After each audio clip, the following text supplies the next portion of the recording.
Yo, what's up sa inyo mga ka-Infinix? Welcome back to my YouTube channel. So ayan guys, bago tayo magsimula, babatiin ko lang kayo ng Merry Christmas sa lahat ng ating subscribers dyan. Ayan.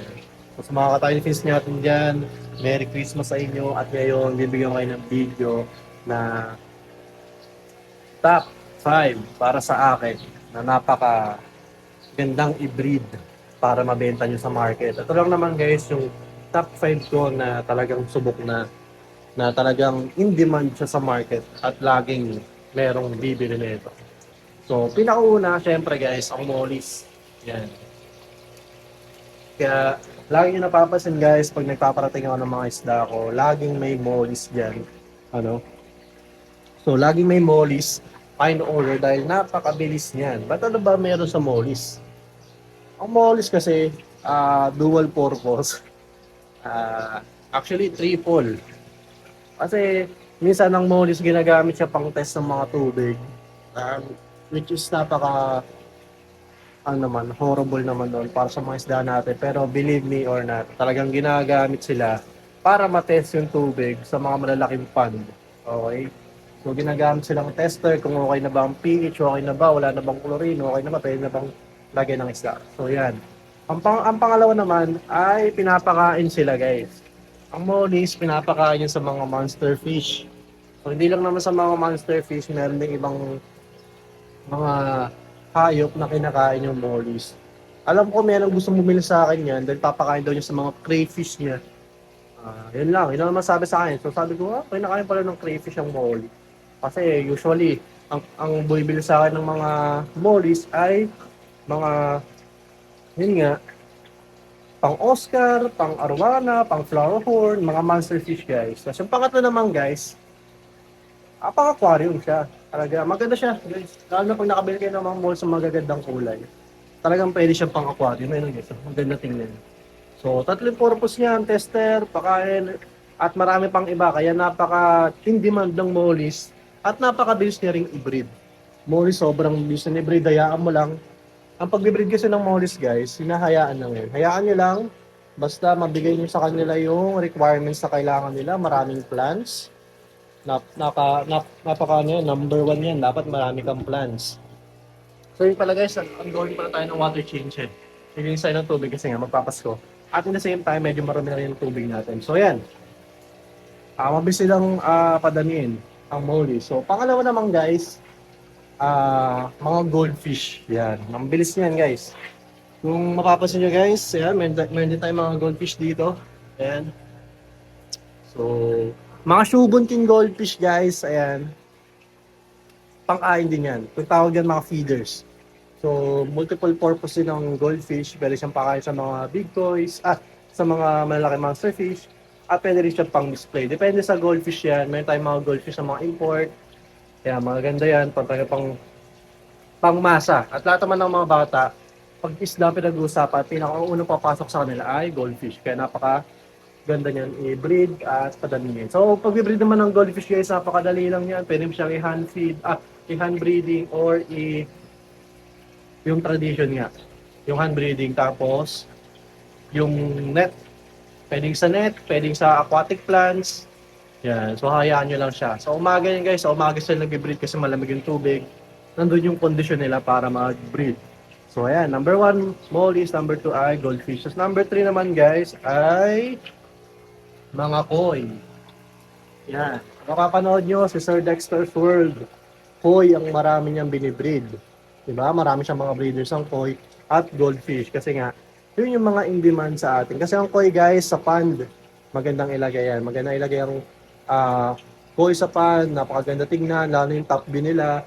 Especially pag nakapag-breed kayo ng magagandang kulay, pag nag-mix-mix ng kulay nila. Kasi mga prefer ng karamihan, tricolor. Yeah. Tapos pag sa mga single color naman, ang mga gusto nila dyan, gold at silver. Yan. Sa mga orange, bira lang may gusto sa orange kasi nga, mag-goldfish na lang sila. So, ayun guys, ah, meron tayong yan. Yan. So, yun yung mga top 5. Pang-apat naman natin guys, ay beta. Yan. Wala akong beta ngayon dito pero Yung nagkakabeta ako guys, laging sold out yan at napakadali rin yan i-breed.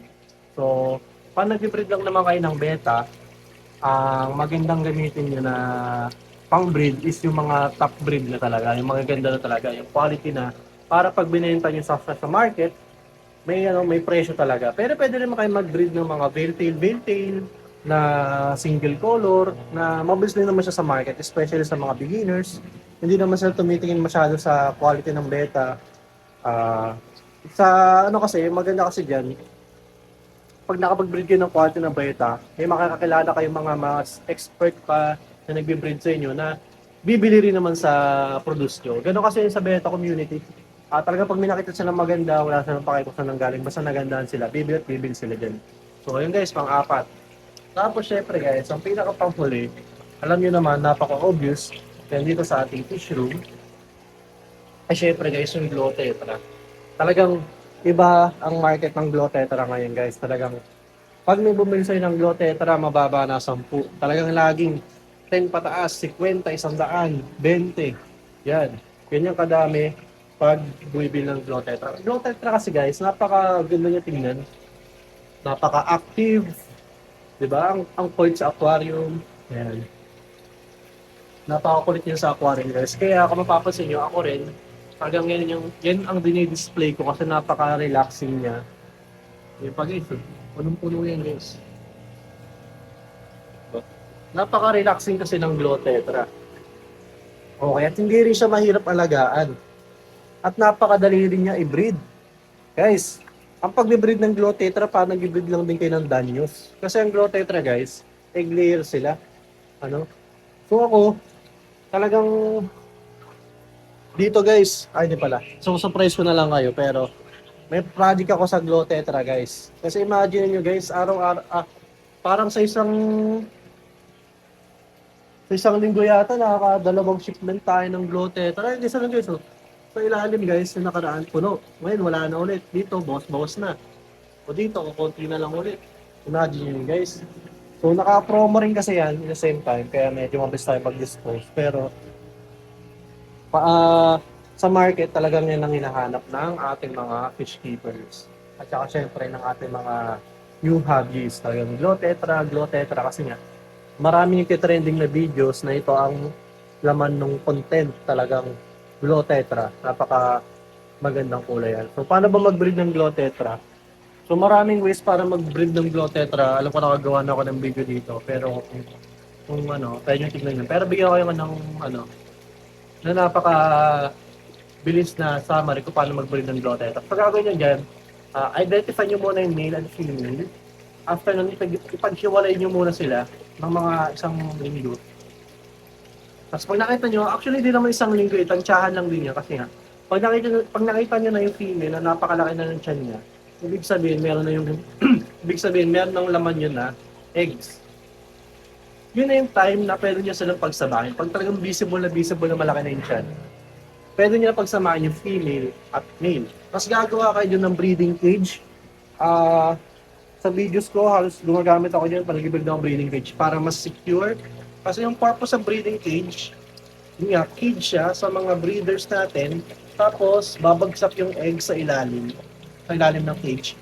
Tapos, maglalabasan ng milk. Yung milk kasi yung sperm ng isda natin. So, yung milk at saka egg, palagsama yan, mafa-fertilize yung eggs. Kaya kung wala kayong male, nasa bibreed kayo ng mga egg layers ng mga isda, hindi talaga mabubuo yan. Kasi nga, hindi siya fertilized. Dapat fertile lang ang eggs nyo para mabuo yung makakalabasan ng isda nyo. So, ganun lang yan sa pag-breed, parang beta, di ba? Di naman mabubuhay yung eggs ng female beta kung walang male. Kasi nga, mabubugo ko lang yun. Yan. So, ganun lang sa pag-breed niyan. Tapos, syempre, pag na-fertilize na yung eggs, after 3 days, na paghihintay, makikita nyo meron na kayong swimmers. Hindi pala, wigglers muna. Wigglers, tapos pagkatapos ng wigglers, meron na kayong mga maliit na mga swimmers na mga fry. So, pinapakain naman dyan guys, pwedeng powder na fish food o kaya mga live foods katulad ng napakaliit na BBS. So, BBS kasi ang pinakamaliit. Pero parang may mas maliit pa din. Pero BBS, napaka high in protein, mabis lalaki mga isda nyo.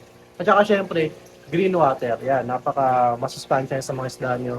Talagang sobrang pinong-pino niyan na green water na kayang-kayang kainin ng mga...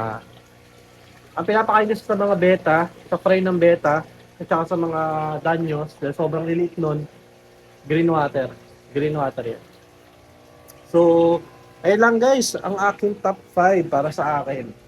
Mollies, goldfish, koi, beta at glotetra. At marami pang iba, especially angelfish yan, bonus na yan. Angelfish yan, napaka-builds din yan sa market. Pero yun nga, medyo fragile lang yung pag-breed yan, kaya kailangan mo ng heater talaga.